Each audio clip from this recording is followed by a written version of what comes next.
సర్వాంగ సుందర సద్గుణశేఖర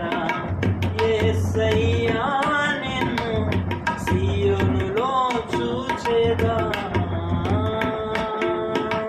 పరవశించి పాడుచు పరవళ్ళు త్రొక్కెదా పరవశించి